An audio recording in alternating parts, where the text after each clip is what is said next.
BJP के fire brand नेता जयभान सिंह पवैया राज्य वित्त आयोग के अध्यक्ष बनाए गए हैं। ग्वालियर चंबल अंचल से ताल्लुक रखने वाले पवैया की यह नियुक्ति सियासत में काफी मायने रखती है। माना जा रहा है कि अपने दो छत्रपों केंद्रीय मंत्री ज्योतिरादित्य सिंधिया और विधानसभा अध्यक्ष नरेंद्र सिंह तोमर के बीच चल रही खींचतान के बीच बीजेपी नेतृत्व ने इस ग्वालियर चंबल अंचल में शक्ति संतुलन की कोशिश की है।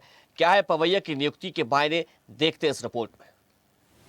मध्य प्रदेश की सियासत के महत्वपूर्ण केंद्र ग्वालियर चंबल अंचल में अब एक नया समीकरण उभर रहा है। केंद्रीय मंत्री ज्योतिरादित्य सिंधिया के बढ़ते दबदबे और विधानसभा अध्यक्ष नरेंद्र सिंह तोमर की घेराबंदी के बीच भाजपा ने इसी क्षेत्र से आने वाले जयभान सिंह पवैया को राज्य वित्त आयोग का अध्यक्ष बनाकर मुख्य धारा में वापस लाने के साथ बड़ा दाव खेला है। ग्वालियर चंबल अंचल में अब 2 नहीं 3 पावर सेंटर होंगे, सिंधिया तोमर के साथ पवैया। ऐसा कर बीजेपी ने यहाँ शक्ति संतुलन किया है। मैं भारत के माननीय प्रधानमंत्री जी, समूचे केंद्रीय नेतृत्व को, मध्य प्रदेश के हमारे समूचे प्रदेश के नेतृत्व को और खास तौर पर मध्य प्रदेश के यशस्वी मुख्यमंत्री आदरणीय डॉक्टर मोहन यादव जी को इस बात के लिए कृतज्ञ हूँ कि मेरी क्षमताएं परखने का एक अवसर दिया, मैं अपनी पूरी ऊर्जा से सेवा कर सकूं। मध्य प्रदेश की सियासत में महल दशकों से पावर सेंटर है। महल को नजरअंदाज करने का खामियाजा दोनों दलों को भोगना पड़ा। राजमाता विजयराजे सिंधिया को नजरअंदाज करने पर डीपी मिश्रा की सरकार चली गई। ज्योतिरादित्य सिंधिया को नजरअंदाज करने पर कमलनाथ की सरकार गिर गई। राजमाता विजयराजे सिंधिया के निधन के बाद बीजेपी में दूसरे नेता आगे बढ़े। नरेंद्र सिंह तोमर का ग्वालियर चंबल अंचल में बीजेपी के अंदर कद बढ़ा। ज्योतिरादित्य सिंधिया के बीजेपी में आने के बाद महल फिर पावरफुल हुआ। सिंधिया और तोमर गुट की अंदरूनी खींचतान से बीजेपी को नुकसान होने लगा। सबसे बड़ा नुकसान तब हुआ जब विजयपुर सीट में मंत्री रामनिवास रावत हार गए। जयभान सिंह पवैया की नियुक्ति से बीजेपी नेतृत्व ने शक्ति संतुलन की कोशिश की है। जयभान सिंह पवैया ग्वालियर चंबल अंचल में पार्टी नेतृत्व के लिए सेतु का काम करेंगे। हालांकि जयभान सिंह पवैया राज्यसभा की रेस में भी थे।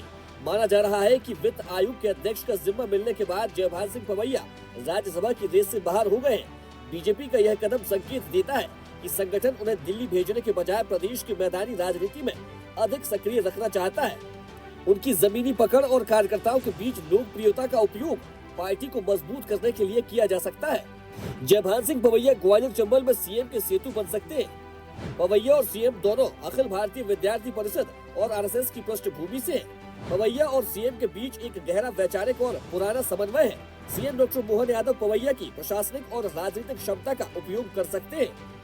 सिंधिया और तोमर के बीच पवैया एक ऐसे तटस्थ शक्ति केंद्र हो सकते हैं जो सीधे मुख्यमंत्री और संगठन को फीडबैक दे। पवैया अब केवल एक नेता नहीं बल्कि ग्वालियर चंबल में मुख्यमंत्री के आंख और कान की भूमिका में नजर आ सकते हैं। जयभान सिंह पवैया बीजेपी में कट्टर हिंदुत्व वाला चेहरा रहे हैं। पुराने भाजपा कार्यकर्ताओं में उनकी बैठ रही है। वो उन बीजेपी कार्यकर्ताओं में जान फूंकने की कोशिश कर सकते हैं जो कहीं न कहीं अपने को उपेक्षित मानकर घरों में बैठे थे और इसका नुकसान बीजेपी को उठाना पड़ा है। पवैया की राजनीति की शुरुआत जनसंघ से हुई है। वह राम मंदिर आंदोलन से जुड़े रहे, साथ ही जनसंघ की संस्थापक राजमाता विजयराजे सिंधिया की करीबी रहे। उनका महल की राजनीति का विरोध दरअसल कांग्रेस का विरोध था।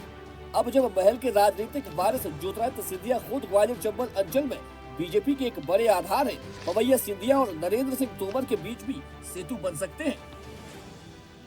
देखते रहिए स्वदेश न्यूज। अगर आप इस वीडियो को सोशल मीडिया हैंडल फेसबुक या इंस्टाग्राम पर देख रहे हैं तो हमें फॉलो करें। अगर यूट्यूब पर देख रहे हैं तो सब्सक्राइब करें और बेल आइकन दबाना ना भूलें।